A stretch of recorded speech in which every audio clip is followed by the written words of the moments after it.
আসসালামু আলাইকুম, কেমন আছেন সবাই? আশা করি আল্লাহর রহমতে অনেক অনেক ভালো আছেন। আমরাও আলহামদুলিল্লাহ অনেক ভালো আছি। আরেকটি নতুন ব্লগে সবাইকে স্বাগত জানাচ্ছি। আশা করি আজকের ব্লগটি আপনাদের ভালো লাগবে এবং উপকারে আসবে। সামনে যেহেতু কোরবানির ঈদ, ঈদের আগে আমাদের ডিপ ফ্রিজটা কিন্তু পরিষ্কার করা অনেক বেশি জরুরি হয়ে যায়। আমাদের প্রিয় ভাই আপুরাও নিশ্চয় তাদের ডিপ ফ্রিজটা কিন্তু পরিষ্কার করে রাখতেছে।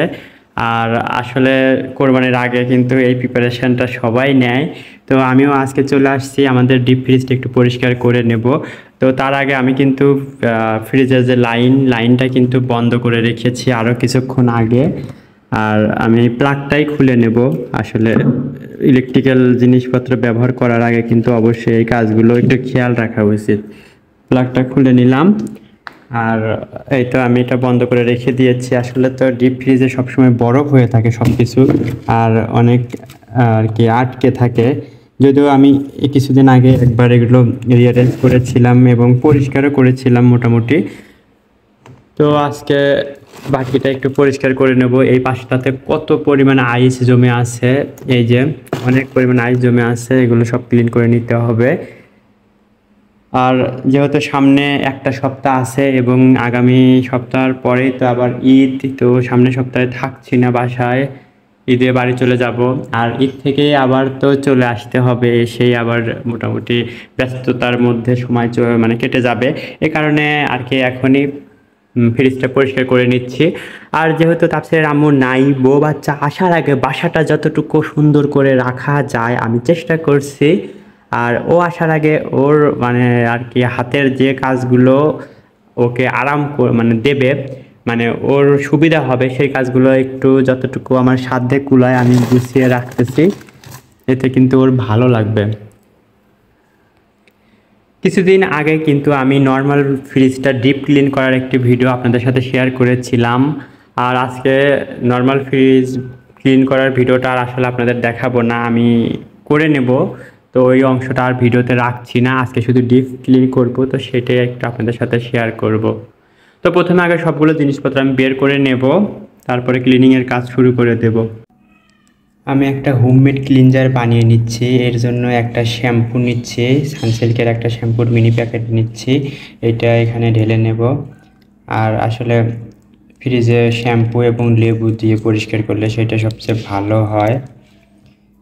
তবে আমি আজকে ডিশ ক্লিনার দিচ্ছি, একটু ডিশ ক্লিনার দিয়ে দিচ্ছি, যেহেতু ডিশ ক্লিনারের মধ্যে কিন্তু লেবু থাকেই। তো ডিশ ক্লিনার আর শ্যাম্পু এটা মিশিয়ে আমি ক্লিনজারটা বানিয়ে নিলাম। যারা বাসায় লেবু থাকে তারা কিন্তু অবশ্যই লেবু ইউজ করবেন। লেবু ইউজ করলে কিন্তু ফ্রিজের যে একটা স্মেল থাকে, খাবার দাবারের স্মেলটা চলে যায়, অনেক ভালো একটা সুগন্ধ ছড়ায়, আর সেই সাথে অনেক সুন্দর ক্লিন হয়। তো ক্লিনজারটা আমি বানিয়ে নিলাম, নিয়ে একটু কিছুক্ষণ রেখে দেব। যেহেতু আমি ফ্রিজটা কিছুক্ষণ বন্ধ করে রেখেছিলাম, এই যে অনেক কিছু কিন্তু গলে গেছে, এই যে পানি কিন্তু বের হয়ে গেছে, মানে আইস অলরেডি গলে গেছে। আমার কিন্তু আইস তুলতে খুব একটা কষ্ট হবে না। আর যেগুলো সবই কিন্তু গলে একদম উঠে গেছে। বন্ধ করে রাখলে যেটা সুবিধা সেটা হচ্ছে এগুলো মানে অনেক নরম হয়ে যায়, এ কারণে তুলতে অনেক বেশি মানে সুবিধা হয়, খুব বেশি কষ্ট করতে হয় না। তো আমি এখন এগুলো সবগুলো বের করে নেব।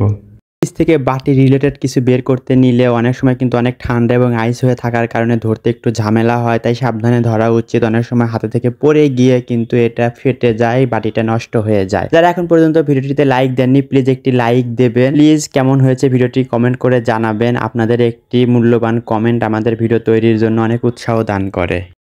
ফ্রিজের চারপাশেই কিন্তু আর কি গা দিয়ে অনেক আইস জমেছিল, সেগুলো আমি মানে এরকম সারিয়ে নিলাম। যেহেতু অনেকক্ষণ ফ্রিজ বন্ধ করে রাখছি, এই কারণে কিন্তু অটোমেটিক্যালি গলে গেছে।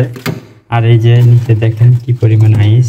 আর ফ্রিজে নর্মালি কিন্তু একটু পানি পড়ে, আর পানি পড়তে পড়তে নিচে যে এরকম জমাট বেঁধে আইস হয়ে গেছে। আর এটা খুলে রাখার জন্য কিন্তু অনেক সুবিধা হয়ে গেল আমার। সেগুলো এই যে সব কিন্তু এখন এই যে একদম আলগা হয়ে গেছে। এখন এগুলো সব তুলে ফেলে দিলেই কিন্তু হয়ে যাবে। আর পানি কিছু গলেও গেছে, এতে কিন্তু অনেক ভালো হলো। এই যে এতগুলো আইস এখানে জমে জমে আছে। ফ্রিজের জমে থাকা বরফগুলো তোলার ক্ষেত্রে কিন্তু ফ্রিজের সাথে এক ধরনের চামচের মতো অংশ থাকে, সেটা দিয়ে পরিষ্কার করলে কিন্তু ভালো হয়। অন্য কোনো কিছু দিয়ে টানাটানি না করাই ভালো। আর এক্ষেত্রে কিন্তু অনেকে চাকু বা কাঁটা চামচ বা এমনি চামচ বা এগুলো অনেক কিছু ইউজ করে, সেটা কিন্তু অনেক সময় ফ্রিজে আঘাত লেগে এটা ক্ষতি হতে পারে। তাই সবসময় আমাদের উচিত হচ্ছে ফ্রিজের সাথে যে প্লাস্টিকের একটা চামচের মতো অংশ থাকে সেটা দিয়ে ফ্রিজ পরিষ্কার করা। ডিপ ফ্রিজের মেইন যে জিনিস, আইসগুলো জমলে ফ্রিজের জায়গাগুলো অনেক কমে যায়। তবে এই আইসগুলো কিন্তু উপকারী, বিশেষ করে গ্রামে যখন অনেক বেশি কারেন্ট যায়, লোডশেডিং বেশি হয়, তখন কিন্তু এই আইসগুলো অনেক বেশি উপকার হয়। তো যাই হোক, আমাদের এত বেশি কারেন্ট যায় না। আর আইসগুলো আমি প্রথম পরিষ্কার করে নিয়ে আগে একটা ন্যাকড়া দিয়ে পুরো ফ্রিজটা মুছে নিয়েছি। তারপরে এই তো একটা কাপড়ের যে শপিং ব্যাগ আছে, সেই শপিং ব্যাগটা আমি নিয়েছি, সেটা দিয়ে ক্লিনজারটা দিয়ে সুন্দর করে পুরো ফ্রিজটাতে আগে মাখিয়ে নিলাম। পুরোটা মেখে নেওয়ার পরে আগে আমি কিছু সময় রেখেছি, তারপরে কিন্তু মানে অনেক সুন্দর করে একটু মানে পরিষ্কার করে নিয়েছি। আর তারপরে আবার একটি ন্যাকড়া সুন্দর করে ভিজিয়ে চিপে তারপরে পুরো ফ্রিজটা মুছিয়ে নিচ্ছি। আর এতে কিন্তু ময়লাও পরিষ্কার হয়ে যাচ্ছে, যে খাবারের যে স্মেলটা ছিল সেটাও কিন্তু চলে যাবে। মাশাআল্লাহ, অনেক সুন্দরভাবে কিন্তু আমি পরিষ্কার করে নিচ্ছি। এর আগের ভিডিওতেও শেয়ার করেছিলাম যখন নর্মাল ফ্রিজটা ডিপ ক্লিন করেছি, তারা হয়তো দেখেছেন এবং জেনেছেন। প্রায় 14টি টিপস শেয়ার করেছি, আমার পার্সোনাল অভিজ্ঞতা থেকে শেয়ার করেছি। আসলে সেগুলো অনেকের সাথে বা অনেকের মানে দ্বিমত থাকতে পারে। তো যাই হোক, আপনারা চাইলে কিন্তু সেই ভিডিওটা দেখে নিতে পারেন। আর ফ্রিজ পরিষ্কার করার ক্ষেত্রে কিন্তু লেবু এবং শ্যাম্পু এটা আমাদের কোম্পানি থেকে ইউজ করতে বলেছিল। তো এটা ইউজ করে কিন্তু মাশাআল্লাহ অনেক ভালো একটা উপকার পেয়েছি। ফ্রিজের যে খাবারের গন্ধটা এটা থাকে না, আর সেই সাথে ফ্রিজটা কিন্তু অনেক সুন্দর থাকে এবং অন্যরকম একটা স্মেল থাকে। আর ফ্রিজের ভিতরের যে ট্রেগুলো ছিল, তারপরে খাঁচার মতো যে স্ট্যান্ডগুলো ছিল, সেগুলো কিন্তু আমি একদম খুলে নিয়েছি। এগুলো খোলার সময় কিন্তু অবশ্যই সাবধানে খোলা উচিত, যেমন করে না টানাই ভালো। এগুলো খুলে নিয়ে আমি একদম বেসিনে নিয়ে এসে সুন্দর করে সাবান দিয়ে একদম পরিষ্কার করে নিয়েছি। আর এগুলো কিন্তু পরিষ্কার করার সময় একটু সাবধানেই করা উচিত, কারণ সাইজে বড়, অনেক সময় দেখা যায় যে অল্প জায়গায় পরিষ্কার করতে গেলে অনেক ঝামেলা হয়ে যায়। তো মোটামুটি সবগুলো পরিষ্কার করে নিয়ে আমি ফ্রিজে আবার সবগুলো সাজিয়ে নিচ্ছি। প্রত্যেকটা এই খাঁচার মতো এগুলো কিন্তু নির্দিষ্ট ফরম্যাটে তৈরি করা, তাই ফ্রিজে ওভাবেই রাখা উচিত, ঠেলাঠেলি করা ঠিক না। ফ্রিজে তো পরিষ্কার করা কমপ্লিট, অনেক সুন্দর পরিষ্কার হয়েছে, একদম ঝকঝক চকচক করতেছে। পুরো ফ্রিজটাই পরিষ্কার করে নিলাম। শুধু বলেছিলাম যে ডিপ ফ্রিজটা পরিষ্কার করব, কিন্তু নর্মাল অংশটাও পরিষ্কার করে নিলাম। শুধু যে অংশটা একটু ময়লা হয়েছিল সেইটা, আর উপরে এবং নিচের অংশটা আর কি ওভাবে পরিষ্কার করলাম না, কারণ অনেক জিনিসপত্র আছে আর অতটা ময়লা পড়েনি। শুধু যতটুকু ময়লা পড়েছে ততটুকুই পরিষ্কার করলাম। এই যে এই অংশটা পরিষ্কার করে নিয়েছি, ওভারঅল পরিষ্কার হয়ে গেল। এখন ধীরে ধীরে সব জিনিসপত্রগুলো তুলে ফেলবো। ফ্রিজের জিনিসপত্র তোলার ক্ষেত্রে কিন্তু একটু টেকনিক অবলম্বন করলে অল্প জায়গায় অনেক বেশি কিছু রাখা যায়। বিশেষ করে ডিপ ফ্রিজে যখন বক্সে করে রাখা যায়, তখন কিন্তু সুন্দর করে একটার উপরে একটা সাজিয়ে সেম সাইজের গুলো একসাথে এক পাশে রেখে অনেক গুছিয়ে রাখলে কিন্তু অনেক বেশি কিছু রাখা যায় অল্প জায়গাতে, এবং দেখতেও কিন্তু বেশ ভালো লাগে। আর এভাবে একটা জায়গা নির্দিষ্ট ভাবে খাবারগুলো রাখলে খুঁজে পেতেও সুবিধা হয়। যে টাইপের খাবার সেই টাইপের খাবারগুলো কিন্তু একসাথে রাখলে সুবিধা হয়। যেরকম আমি বক্সগুলো সব এক পাশে রাখতেছি, আর যে বাটিগুলো আছে সেগুলো আলাদা করে রাখতেছি, আর যেগুলো খোলা পলিথিনে করা সেগুলো আলাদা করে রাখতেছি। ফাইনালি আমার ফ্রিজ পরিষ্কার করা কিন্তু শেষ হয়ে গেছে।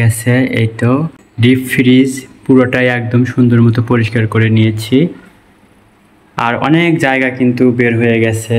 আমি নিচের এই অংশটা খালি রেখেছি, পরবর্তীতে কিছু রাখার দরকার হলে এখানে রাখবো।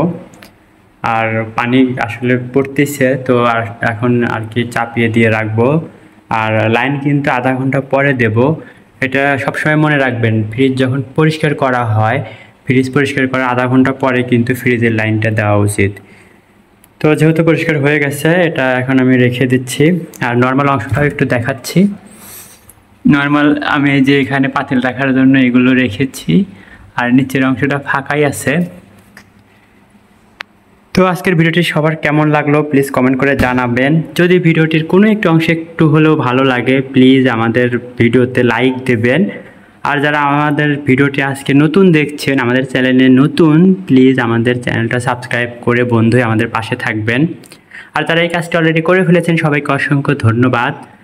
তো আজকের ভিডিওটি এখানে শেষ করছি। আল্লাহ হাফেজ, আসসালামু আলাইকুম।